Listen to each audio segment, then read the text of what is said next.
काफ़ी मान मनोबल के बाद और सर फुटबॉल के बाद आखिरकार सत्ताधारी पार्टी भारतीय जनता पार्टी के 3 मनोनीत नगर सेवक और कांग्रेस पार्टी के 1 मनोनीत नगर सेवक का चयन आखिरकार किया जा चुका है।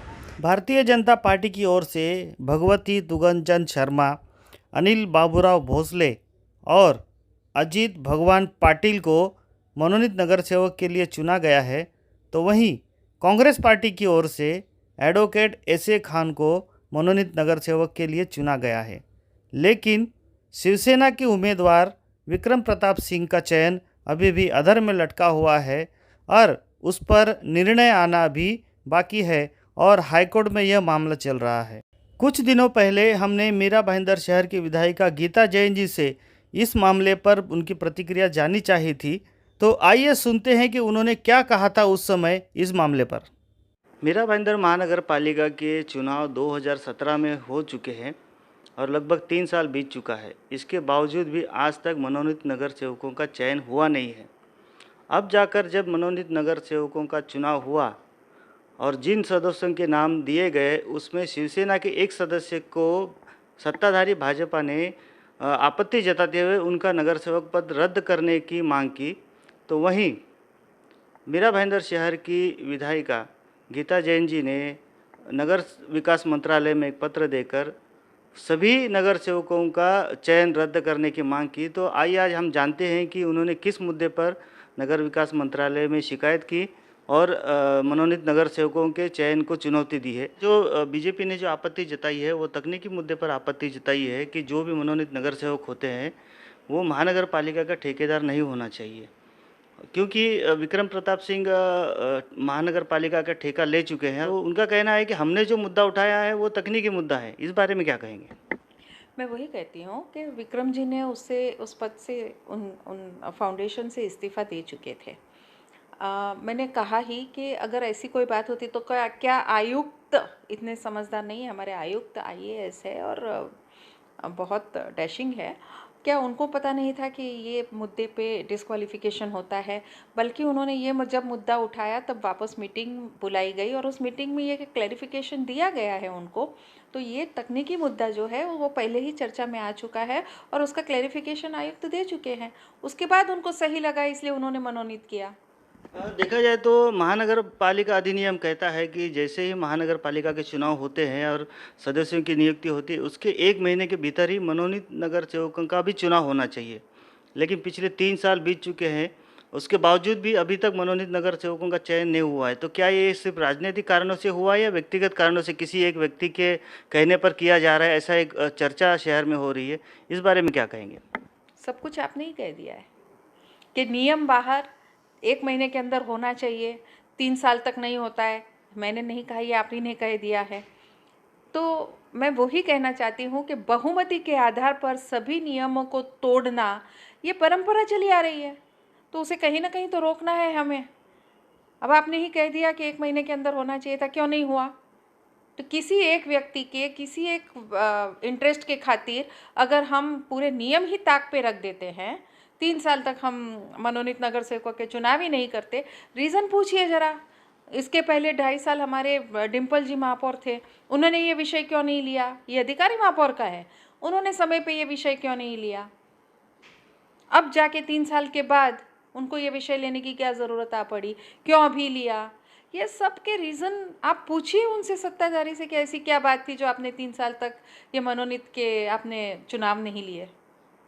तो इसमें पक्का किसी न किसी का व्यक्तिगत इंटरेस्ट है, इसीलिए ये सब हो रहा है और बहुमति है इसलिए उस इंटरेस्ट को भुनाया जा रहा है। भारतीय जनता पार्टी के मनोनीत नगर सेवक अनिल भोसले जी आज हमारे साथ हैं और हम उनसे जानना चाहेंगे कि लगभग 3 सालों बाद और न्यायालयीन प्रक्रिया के बाद उनका चयन किया गया है। तो सबसे पहले अनिल भोसले जी, आप मनोनीत नगर सेवक चुने गए हैं, उसके लिए लोकहित न्यूज़ की ओर से आपका बहुत बहुत अभिनंदन और आपको शुभकामनाएँ। तो बताइए कि न्यायालयीन प्रक्रिया के बाद आपको मनोनीत नगर सेवक चुना गया, क्या कहेंगे? सर, मुझे तो ये कहना है, भारतीय जनता पार्टी की यहाँ पे सत्ता है, हम लोग नगर सेवक रहे ना रहे कोई फ़र्क नहीं पड़ता है। लेकिन अभी मुश्किल से 1-1.5 साल बचा है सर, आपको काम करने का मौका ही नहीं मिलेगा। विषय काम करने वाले के लोग कम समय क्या ज़्यादा का, 5 साल मेरे पास था, काम करने वाले अपने पद से काम करते हैं। बहुत सारे विषय को 15 साल में कहीं विषय नहीं हुए तो वो विषय को लेकर मैंने 5 साल काम किया। कम समय में जितना होता है उतना प्रयास, और हमारे पार्टी के नगर सेवक है, हमारा महापौर है, हमारी सत्ता, तो काम तो चालू है। बचे कुछ हम लोग को हाथ बार लगाना है और मतलब समाज के लिए, लोगों के लिए काम करना है, नए विषय। सर लेकिन एक निष्ठावान कार्यकर्ता के रूप में आपकी अपेक्षाएं थी कि एक नगर सेवक के रूप में आप 5 साल जनता की सेवा करें, लेकिन आपको मौका नहीं मिला। उसकी कुछ तो आपको खंत होगी आपके मन में।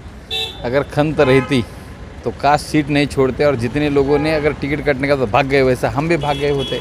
एक बात निश्चित है, हम सब मिलकर काम करते। और रहा सवाल इसमें कुछ लोगों का, खास करके हमारे विरोधी पक्ष ने क्या किया, आपको सभी, आप पत्रकार है और जाने माने पत्रकार है। हाँ, ये है कि विपक्ष की भूमिका थी, क्योंकि विपक्ष का भी, उनका भी हमारा भारतीय जनता पार्टी बोल के विरोध नहीं था। विक्रम सिंह जी इनके जो उम्मीदवार थे, इन्होंने खिचड़ी का ठेकेदार, वो अपना गार्डन का भी ठेकेदार वही है, वो ठेकेदार है, ये बात पूरा शहर जानता है। और ख़ास करके ना ऑफिसरी ठेकेदार, ये कोरोना के समय में इन्होंने पूरे शहर में खिचड़ी के बैनर लगाया, और वो बैनर के माध्यम से उन्होंने टेंडर लिया, उसमें कलेक्टर से बिल लिया, वो ऑफिशियली वो ठेकेदार की लिस्ट में आए। इसके लिए उनका नगर सेवक पद नहीं हुआ, लेकिन उसका शिवसेना ने वो गलती अपनी नहीं मानी, लेकिन शिवसेना ने द्वेष का राजकारण यहाँ पे किया। मतलब क्या बोलते उसको, कौन सा राजकारण, वो द्वेष की भावना बोलते उसका, ऐसा है कि यार खास करके गीता जैन ने जो किया, क्या वो क्या चाहती है मुझे आज भी नहीं समझ में नहीं। वो भारतीय जनता पार्टी का ना राजीनामा देती है ना शिवसेना का, हाय बोल के आमदार को वहाँ पे बोला अब नक्की ये शहर गुमराह हुआ है। ये गुमराह इसलिए हो रहा है कि जो व्यक्ति अपने स्वार्थ के लिए, कभी सेने में, कभी भाजपा में, कभी आपक्ष, कभी किधर, जो मतलब खुद के ठिकाने नहीं है, तो वो दूसरे के लिए समाज को क्या मैसेज देंगे मुझे समझ में नहीं है। और वो आदमी विचारधारा की बात नहीं करे, मुझे निश्चित लगता है। सर लेकिन एक बात बताइए, 2017 के चुनाव के बाद से भारतीय जनता पार्टी की सत्ता रही, आपकी बहुमत से सत्ता रही, तो देर से प्रस्ताव आया, इस बारे में आपकी थोड़ी तो नाराज़ी होगी। नहीं, नाराज़ी वो नहीं है। एक बात निश्चित है, हमारा अभी परिवार बढ़ गए, कार्यकर्ता भी बढ़ गए, अपेक्षा भी बढ़ गई है, और जितने कार्यकर्ता पार्टी में बढ़ गए तो उनकी अपेक्षा भी बढ़ती है। एक बात है, अभी सभी को खुश तो नहीं कर पाते, लेकिन वजह क्या, आपको तो चुनना ही था, तो फिर देर क्यों की? उसमें प्रशासन की गलती है, जैसे कि हमारे भगवती जी ने बोला। प्रशासन की गलती नहीं, सत्ता तो आपकी है ना सर। नहीं, सत्ता भले हमारी है, लेकिन एजेंडा तो प्रशासन ही लाता है। प्रशासन ने समय लेकिन महापौर के अधिकार तो होते हैं ना सर। महापौर के अधिकार भी भले अगर होंगे तो, लेकिन महापौर एजेंडा आने के बाद तो महापौर अधिकार ये करती है, ऐसा कुछ नहीं। भारतीय जनता पार्टी है, वैसे नाराजगी का भी कोई महापौर अगर निर्देश देती तो एक दिन में प्रस्ताव आ सकता था। एक बात निश्चित है, कहीं कार्यकर्ता है, सभी कार्यकर्ताओं को भारतीय जनता पार्टी में हम लोग कहीं जन को अभी क्या कॉप के लिए भी, बल्कि अभी हमारे इधर पार्टी के इतने कार्यकर्ता बढ़ गए 61 नगर से, तो कहीं कार्यकर्ताओं को खुश नहीं कर पाते। विधानसभा है, लोकसभा है, अन्य बोलेंगे पार्टी का भी नुकसान नहीं हो गई। इसके लिए पार्टी ने ये सोचा कि विधानसभा, लोकसभा उम्मीदवार हमारा नहीं था, मतलब कि विधानसभा का उम्मीदवार भले हमारा था, लेकिन लोकसभा का हमारा नहीं रहने के बावजूद भी हमने वो विषय को वो सीरियसली नहीं लिया। ठीक है, लोकसभा में नाराज़गी हो गई तो शिवसेना को नुकसान होता, विधानसभा में नुकसान तो भाजपा को नुकसान होता, और कार्यकर्ता की नाराज़गी नहीं हो गई, इसलिए विषय को हमने भी बोला कि कोई सीरियसली नहीं लिया था। चुनाव प्रक्रिया खत्म हो गई, इसलिए हमने विषय को लाया, और भारतीय जनता पार्टी के तीनों के दिनों नगर सेवक जीत गए। तो एक तरह से आप कह रहे हैं कि पार्टी के अंदर फूट ना पड़े, पार्टी के अंदर कार्यकर्ताओं की नाराज़गी ना हो, इसके लिए आप लोगों की बलि दी गई, 3 साल आपको रोका गया। इसको फूट नहीं बोला जाता है, परिवार है, परिवार में 5 भाई रहते तो 5 भाई को अपेक्षा रहती है। हम पार्टी में काम तो सभी लोग कर रहे हैं ना। ठीक है, अनिल जी बने तो दूसरे को लगता है मैं भी 20 साल से काम कर रहा हूँ, उसको लगता है कि मैं ज़्यादा काम करता हूँ, सभी कार्यकर्ता मतभेद ना हो ना। फूट हमारी पार्टी में फूट कभी नहीं है, अभी भी बहुत लोगों ने फूट दिखाया। अभी लोग अपना महापालिका महापौर चुनाव में भी दिखाया, स्टार्टिंग सभापति में भी दिखाया, अभी ये चुनाव में भी दिखाया। फूट नहीं है, हमारे भले मतभेद हो सकते हैं लेकिन मनभेद नहीं है। हमारी विचारधारा एक है, एजेंडा एक है, हम सब मिलकर काम किए और आगे भी मिल करके मतभेद जो भी है, परिवार है, चलता छोटा मोटा विषय खत्म होगा, और मिलके भारतीय जनता पार्टी है और भारतीय जनता पार्टी रहेगी, और आने वाले 2022 में हम साथ में मिलके काम करेंगे, और फिर पहले भारतीय जनता पार्टी झंडा लाने का काम करेंगे। धन्यवाद। तो ये थे भारतीय जनता पार्टी के नगर सेवक अनिल भोसले जी, जिन्हें मनोनीत नगर सेवक के रूप में चुना गया है। अब देखना होगा कि आने वाले दिनों में ये सिर्फ 1.5 साल बचा है, और 1.5 साल में वो क्या कार्य कर पाते हैं, ये तो आने वाला समय ही बताएगा। भगवती जी, सबसे पहले तो आप मनोनीत नगर सेवक चुने गए हैं, इसके लिए आपका लोकहित न्यूज़ की ओर से बहुत बहुत अभिनंदन। लगभग 3 साल बाद आपको मनोनीत नगर सेवक चुना गया है, क्या कहेंगे? देखिए, 3 साल तो बात नहीं है, साल भर पहले फॉर्म भरा गया था, उसके बाद में कोविड के कारण से वो सब मीटिंग जनरल बॉडी हो नहीं पाई थी, उसके कारण से रुक गया। जैसे जनरल बॉडी हुई उसमें प्रस्ताव पारित हुआ, प्रस्ताव भी नियमों के मुताबिक पारित किया गया, लेकिन उस समय के अंदर में कुछ राजनीतिकरण हो गया था। एक पत्र के ऊपर के अंदर में 451 की कार्रवाई करने के लिए एक स्टे दे दिया गया माननीय मंत्री महोदय नगर विकास द्वारा, कि वो एक नियमों के एक विरुद्ध था, जिसको हमारी पार्टी ने समझा कि इसके विरुद्ध के अंदर में हमको न्यायालय में जाना चाहिए। हमने उच्च न्यायालय में जाकर के एक न्याय मांगा और उस न्याय के तहत के अंदर में हमको 5 फरवरी को एक आदेश जारी किया गया, जिसके अंदर में स्पष्ट कहा गया था कि जो ठहराव किया गया है 4 नगर सेवकों का वो नियमों के हिसाब से हुआ और इसमें 451 एप्लीकेबल ही नहीं है। लेकिन एडिशनल कमिश्नर ने उसके अंदर में अपनी रिपोर्ट के अंदर में ये कहा कि जब तक हियरिंग नहीं होती है तब तक के अंदर में ये प्रक्रिया करनी उचित नहीं होगी। उसी निर्णय को आयुक्त ने माना, जो सर्वथा कोर्ट के आदेश की एक धज्जियाँ उड़ाई गई थी। हमने फिर उसके अंदर में न्यायालय की शरण ली और माननीय न्यायालय के अंदर में कहा कि भाई आपके आदेश की यहाँ कहीं ना कहीं अवहेलना हुई है, आप इनको स्पष्ट दिशा निर्देश दीजिए। जिसके अंदर में अभी गत गुरुवार के अंदर में उसकी हियरिंग हुई थी। सुबह के अंदर में हमारी जब हियरिंग शुरू हुई तो इनके वकीलों ने, आयुक्त के वकील ने कहा था कि हमको समय चाहिए। तो कोर्ट ने बोला कि आपको समय क्यों चाहिए अब जवाब देने के लिए? जवाब तो हमको देना है कि आपने आदेश का पालन नहीं किया, फिर भी आपको टाइम चाहिए। तो हम दोपहर तक का टाइम देते हैं, 2:30 बजे फिर हियरिंग करेंगे। 2:30 बजे फिर कोर्ट बैठी। उस समय के अंदर में एडिशनल कमिश्नर पहुंच गए थे। कोर्ट ने सीधा प्रश्न किया था कि भाई कि आपने आदेश का पालन क्यों नहीं किया, आपके ऊपर में कोर्ट को कंटेम्प्ट क्यों नहीं किया जाए। जहां कंटेम्प्ट की बात आई वहीं पे इनके वकील ने खड़े होकर के कहा कि हम माननीय न्यायालय के आदेश के तुरंत पालन करने के लिए तैयार हैं। तब न्यायालय ने कहा कि आपको अभी 48 घंटा के अंदर में इनका गजट करना है। तो उन्होंने कहा कि गजट तो हम कर देंगे, लेकिन गजट में आना 48 घंटा में कल को नहीं आया तो वो भी हमारी जिम्मेदारी आप मत डालिए। उन्होंने बोला उसके लिए और 48 घंटा देते हैं, वो भी आपको ही करवा के देना है। और न्यायालय ने उनको कड़ी फटकार लगाते हुए आदेश के पालन करने के लिए कहा। जैसे हमारा वहाँ पे गुरुवार के अंदर में आदेश हुआ, शुक्रवार को उस आदेश के मुताबिक के अंदर में हमारा नोटिफिकेशन गजट के अंदर में हो गया और हमको स्वीकृत नगर सेवकी और साथ साथ के अंदर में हम 3 एप्लीकेंट थे, लेकिन चौथे शफीक खान जो लोकशाही आघाड़ी के उम्मीदवार था उनको भी कोर्ट ने स्वीकृति दे करके उनका भी नोटिफिकेशन होकर चारों को इजाज़त मिली। भगवती शर्मा जी, आप वैसे तो काफ़ी वरिष्ठ नगर सेवक रह चुके हैं और आपको राजनीति का काफ़ी अनुभव है और नियमों को और कायदे कानून को आप अच्छी तरह जानते हैं। आप ये भी जानते हैं कि महानगर पालिका अस्तित्व में आने के बाद 1 महीने के अंदर मनोनीत नगर सेवकों का चयन किया जाना है। फिर भी आज 3 साल गुजर गए और सत्ताधारी पार्टी आपकी ही पार्टी है, इसके बावजूद भी 3 साल लग गए, क्या वजह है? आप नियम की बात करते हैं तो इस बात सही है कि 1 महीने के अंदर में मनोनीत नगर सेवक का चयन होना चाहिए। आपकी जानकारी के लिए बता देता हूं कि हमने जो रिट पिटीशन दाखिल की थी उसके अंदर भी ये पॉइंट लिखा है कि ये काम प्रशासन का, हमारा नहीं है। प्रशासन के अंदर में वहाँ पे कभी भी ये विषय नहीं दिया। लेकिन सत्ताधारी तो आप है, महापौर आपका है, महापौर ने प्रस्ताव क्यों नहीं लाया? प्रस्ताव जब ही लाया जाता है जब वहाँ से गोशवारा मिलता है, बराबर है। चुनाव की प्रक्रिया इसमें आयुक्त ही प्रक्रिया सर महापौर ही प्रस्ताव बनाती है और महापौर ही गोशवारा देते हैं। महापौर गोशवारा कब देती है? जब चुनाव की प्रक्रिया पूरी हो जाती है तब देती है। चुनाव की प्रक्रिया के लिए नियुक्त अधिकारी उसके अंदर में आयुक्त होता है, आयुक्त को घोषणा करनी पड़ती है और हमने उस पिटीशन में दाखिल किया है। नहीं, पिटीशन तो अभी दाखिल किया सर। आप सुनिए, 2.5 साल डिम्पल मेहता महापौर थी भारतीय जनता पार्टी की, बहुमत में सत्ता है, तो उन्होंने उस वक्त मनोनीत नगर सेवकों का प्रश्न क्यों नहीं लिया? प्रश्न में फिर आपको बता दे रहा हूँ, महापौर का काम है गोशवारा जब आता है तो उसको विषय में लेना।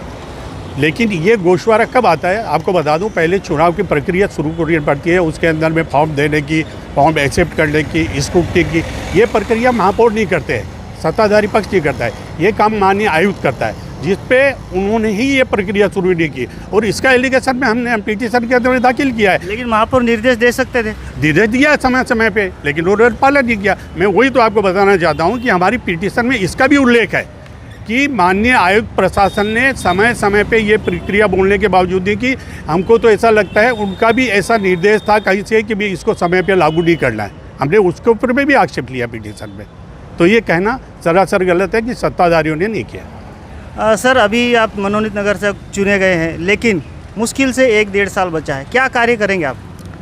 सर समय कोई ठीक है कम बचा है, लेकिन इस साल भर के अंदर में, सवा साल 1.5 साल के अंदर में निश्चित रूप में इस शहर के लिए, आम जनता के हित के लिए हम लोग जितना भी प्रयास होगा करेंगे। और निश्चित रूप से मैं आपको कहता हूँ कि आने वाले समय में जब अगर हाउस लगेगा तो उसमें आपको देखने को मिलेगा, क्योंकि समय समय पे हाउस ने कई ऐसे ठहराव किए हैं। तो मेरा सबसे बड़ा आरोप है कि रेवेन्यू से संबंधित है, बहुत ठहराव हुए हैं। उन रेवेन्यू के लिए कभी भी आयुक्त ने आढ़ावा नहीं लिया कि भी उन रेवेन्यू क्यों कलेक्ट नहीं हो रही है, शहर के अंदर में नुकसान हो रहा है। ऐसे कई विषय उनको उठा करके शहर के हित के लिए, जनता के हित के लिए कार्य करेंगे। धन्यवाद सर हमसे बात करने के लिए। तो ये थे भारतीय जनता पार्टी के मनोनीत नगर सेवक भगवती शर्मा जी, और इन्होंने कहा है कि आने वाले दिनों में जब भी महासभा बैठेगी उसमें ये अपना कार्य शुरू करेंगे और उनके कार्य के माध्यम से वो जनता को अपना वजूद ज़रूर दिखाएंगे।